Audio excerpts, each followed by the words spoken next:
Last video on the applications of integration, and what I'm going to look at today is very fun: volumes of solids of revolution.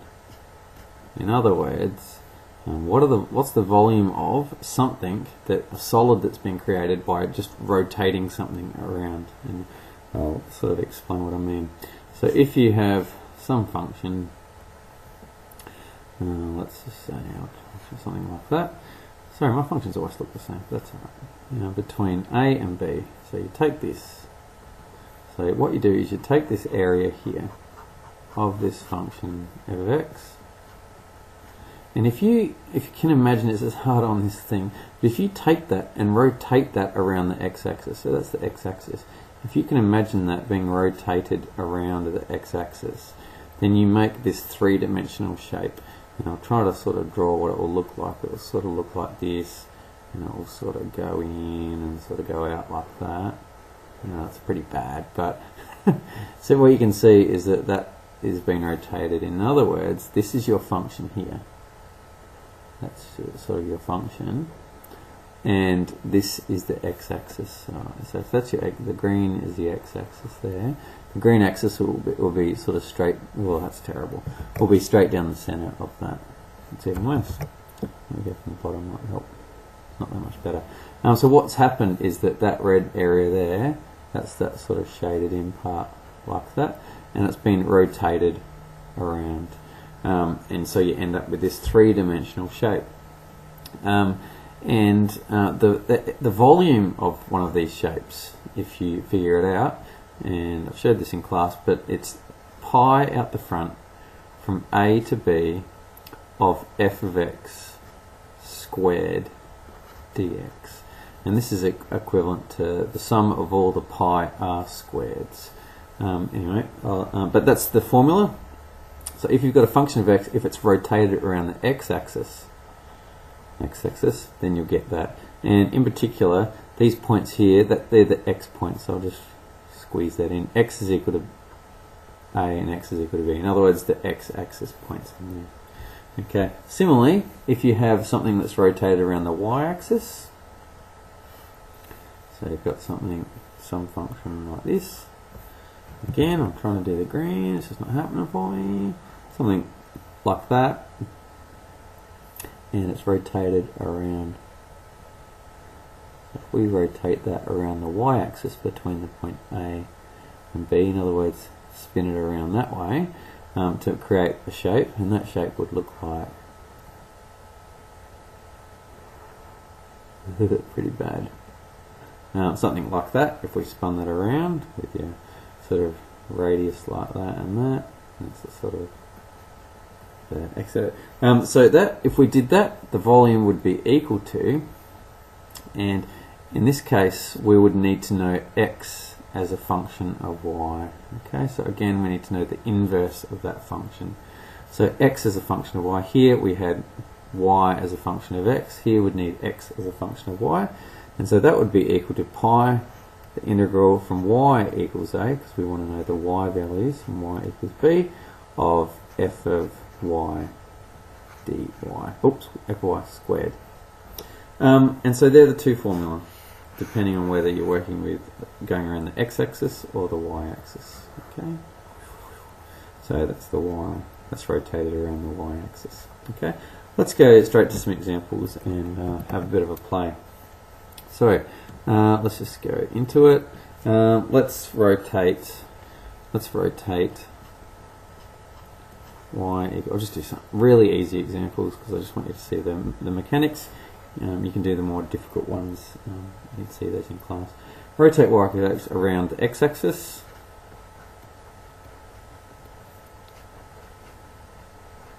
Between x equals -1 and 1. Okay, and find the volume. Okay, so y equals e to the x is something like this.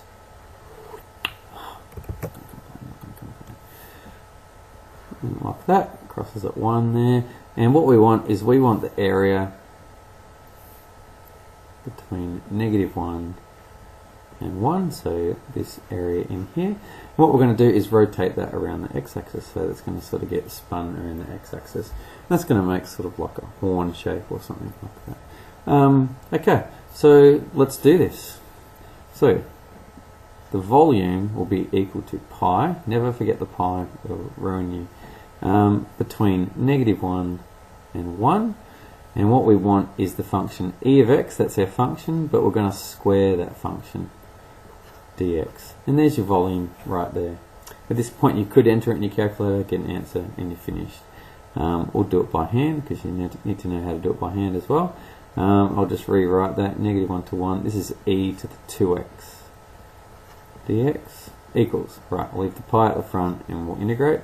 This is half e to the 2x between 1 and -1 equals pi, we'll put it in brackets, put the 1 in there, we get half e squared, and then we'll minus half e -2 into there.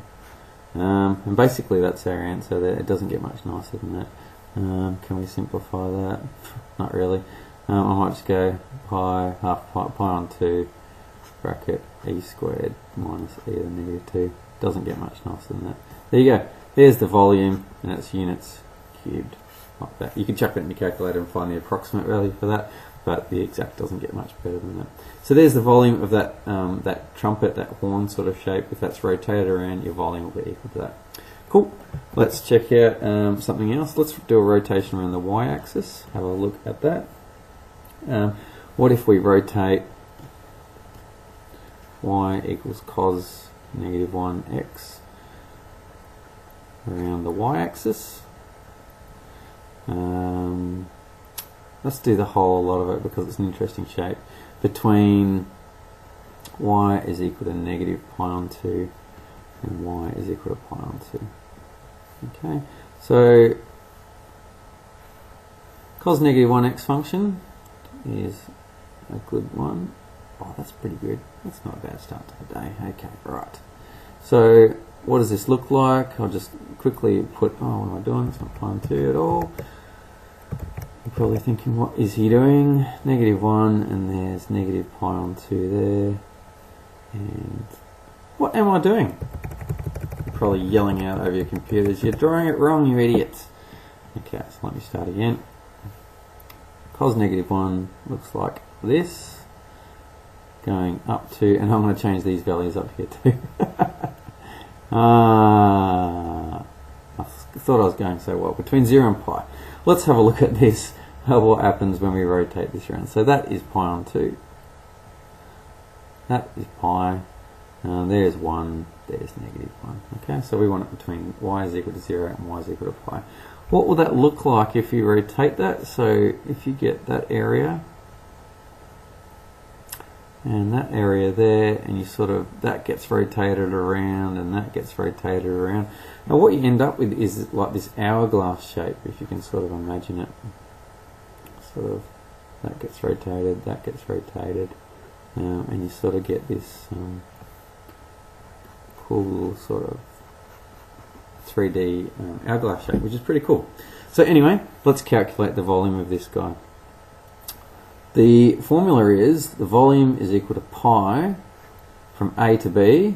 I'll just write the formula down. A to b of f of y squared dy. Okay, because we're rotating around the y-axis. Now, what is our f of y?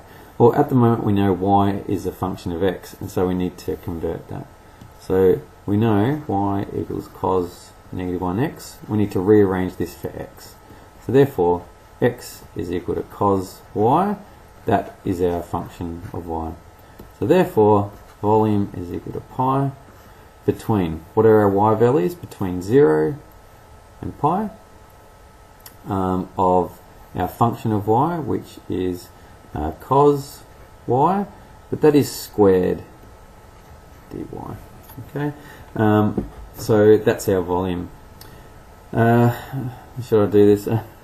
Tempted just to tell you to put in your calculator because I'm in a hurry, but what that will be equal to is pi to 0. Cos squared, how do you integrate cos squared? Well, we'll convert into half plus a half cos 2y dy. You've used double angle formula, and you'd keep going. I'm not going to keep going, but you'll get, you can integrate that and blah blah blah. So you know, go x over 2, that's supposed to be an integral, x over 2 plus, and when you integrate that, the cos will go to sine, so plus 1/4 sine 2y, etc, etc. Well, I have integrated, so that should be, it was correct. Pi to 0, and I feel like I'm going to finish it, but I won't. And then you substitute values in there. So that's how you do that particular rotation. Just want to show you one more thing, that's why I'm in a hurry. I just want to quickly show you what happens when you have two functions. So if you have a function like that and some function like this, what happens when you rotate an area between two curves around the x-axis? Okay, so you can sort of start getting weird sort of shapes, sort of, you know, I'm not a very good drawer, but you can start getting shapes that sort of have tubed and things like that. This would create sort of like a tube sort of shape. So if you've got f of x on the top, g of x down the bottom, then your volume will be equal to pi, integral from a to b, where that's a and that's b, of the top function squared minus the bottom function squared dx. Okay, so I'll just race through a quick example of that, try to beat the clock. Example here, find the y equals x. I'm going to choose a quick easy one, y equals x squared. Find the volume, find the volume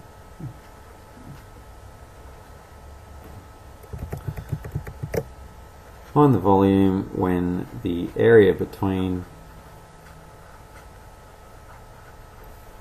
is rotated around the x-axis. Okay, so we'll just plug it in the formula. These, I know where these two meet, I'll just show you quickly. These meet when x is equal to 0 and x is equal to 1, so there's the area we're talking about there. So a quick sketch of that. Y equals x. Y equals x. Drives me insane. Y equals x and y equals x squared, looks like that, and so it meets at 1. And what we want is to know, when that area is rotated around the x-axis, what is the volume? So the volume will be equal to pi integral from 0 to 1, that's the area we found out where they intercept, from 0 to 1 of the top function squared. So the top function is y equals x, so it's x squared, minus the bottom function squared, so minus x squared dx. And so there's your integral there. Again, I'm not going to finish it, but it's just a matter of fulfilling this. So x squared will be a third x cubed minus x to the power 4, so minus 1/5 x to the power 5, and valuing that 1 to 0. I'll finish it off because it's the easy numbers. Equals pi, put 1 in, you get 1/3 minus 1/5, and then minus 0 and things like that. And so we get 1/3 minus 1/5, that's 5/15 minus 3/15, that's 2/15 at pi. 15 units cubed. And so there's your answer for your problem. Thank you, hope that makes sense, and I squeezed it out. Thank you.